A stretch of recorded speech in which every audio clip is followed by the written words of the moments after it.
Hello dear student, स्वागत है आपका पीसीएम स्टार क्लासेस पर। आज की वीडियो में हम आपको रसायन विज्ञान कक्षा 12 विलयन टॉपिक से एक बहुत ही महत्वपूर्ण अंकित प्रश्न समझाएंगे।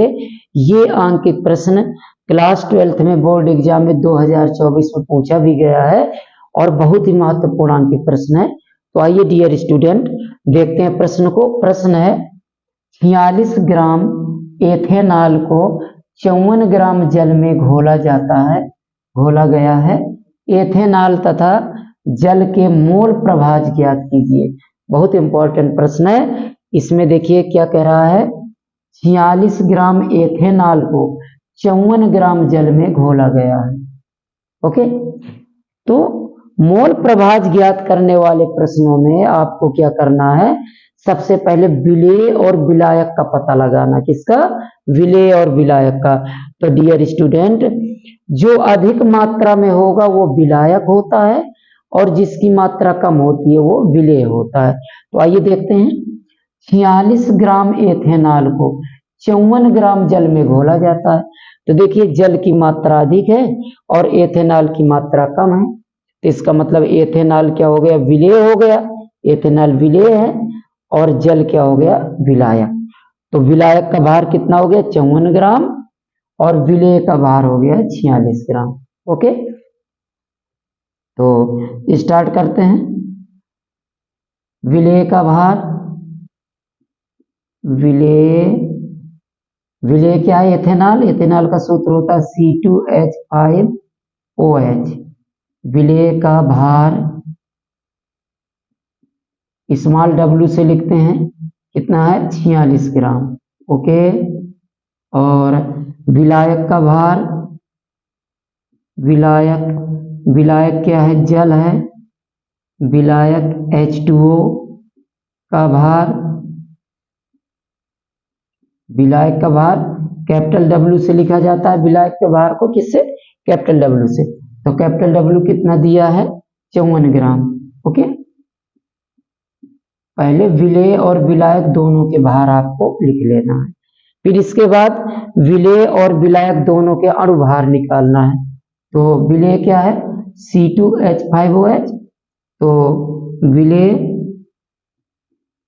विलेय का अणुभार, विलेय का यहाँ लिख सकते हैं, विलेय क्या है यहाँ पर, C2H5OH का अणुभार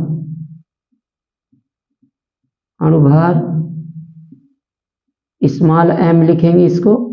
तो C2H5OH का देखिए इसमें कार्बन 2 है, तो आ जाएगा 2 और गुणे कार्बन का 12 होता है, और प्लस हाइड्रोजन 5 1 6, तो 6 गुणे 1 और ऑक्सीजन के 1 परमाणु है तो 16। तो ये आ जाएगा आपका 46 ग्राम। इसको हल करेंगे तो क्या आ जाएगा, 46 ग्राम। अब इसके बाद विलायक यहाँ विलायक क्या है, जल। H2O का अणुभार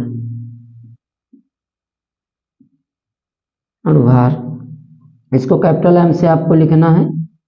तो जल का अणुभार 2 H परमाणु है तो 2 गुणे 1 प्लस ऑक्सीजन के 1 परमाणु है तो 16, तो आ जाएगा 18 ग्राम। ओके, इतना काम आपको पहले करना है।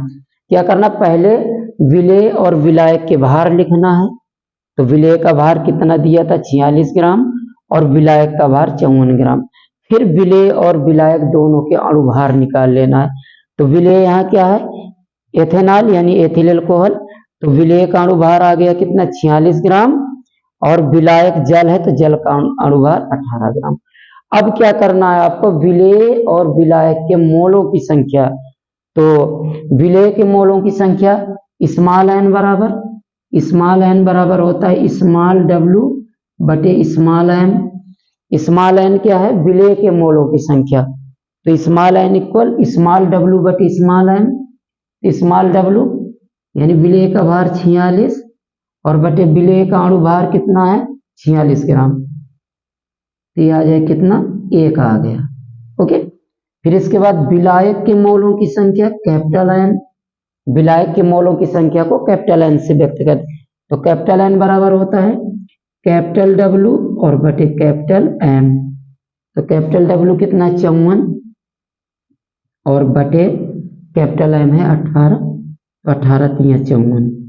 तो यहाँ हमने विलेय के मोलों की संख्या और विलायक के मोलों की संख्या, दोनों के मोलों की संख्या प्राप्त कर ली। बस अब आपको मोल प्रभाज निकालना है। तो विलेय का मोल प्रभाज पहले निकालें। तो विलेय का मोल प्रभाज, विलेय का मोल प्रभाज, मोल प्रभाज को मोल अंश भी कहते हैं। विलेय का मोल प्रभाज कहें या मोल अंश, इसको हम एक्स ए से व्यक्त करते हैं। तो ये होता है स्मॉल एन बटे small N plus capital N. Okay, विलेय का जो मोल प्रभाज होता है उसको एक्स ए से व्यक्त करते हैं और एक्स इक्वल क्या होता है स्मॉल एन बटे small N plus capital n. Small n कितना है 1 बटे 1 प्लस 3, तो कितना आ जाएगा यहाँ 1 बटे 4। अब 4 का जब भाग करेंगे आप 1 में तो आ जाएगा 0.25। तो विलेय का मोल प्रभाज कितना आ जाएगा 0.25 आ जाएगा। ओके, और विलायक का मोल प्रभाज, विलायक का मोल प्रभाज,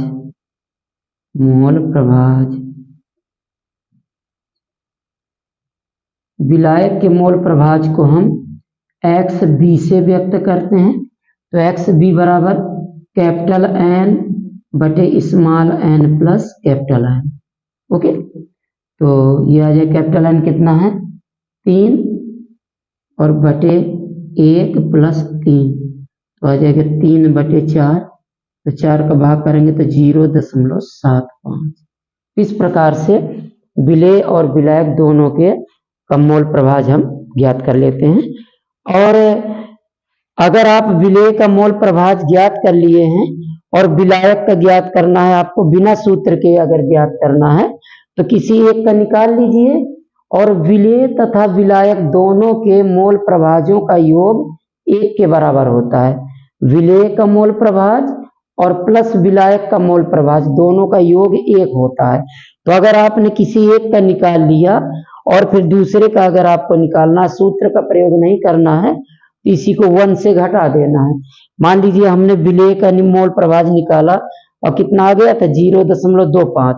तो अब अगर आपको विलायक का मोल प्रभाज निकालना है तो आप डायरेक्ट ऐसे भी निकाल सकते हैं, एक्स बी बराबर 1 माइनस 0.25।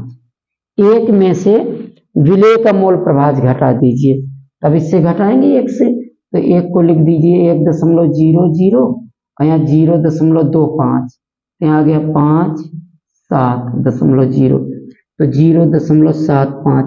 इससे भी वही निकल करके आ जाएगा। अगर आप सूत्र नहीं लगाना चाहते तो किसी एक का निकाल लीजिए। मान लीजिए आपने विलेय का मोल प्रभाज निकाल लिया तो विलायक का आप डायरेक्ट निकाल दें, एक्स बी इक्वल 1 माइनस और विलेय वाला घटा दीजिए, या पहले विलायक का निकाल लीजिए, तो विलेय का निकालना तो 1 से विलायक वाला घटा दें। ओके, तो इस प्रकार से आपको विलेय व विलायक के मोल प्रभाज ज्ञात करना है, और या फिर आप अपना इस तरह से डायरेक्ट सूत्र से कर सकते हैं, जैसा आपको अच्छा लगे। तो उम्मीद करते हैं कि ये वीडियो आपको पसंद आया होगा। अगर वीडियो पसंद आया हो तो प्लीज इसको लाइक व शेयर जरूर करें। Thank you.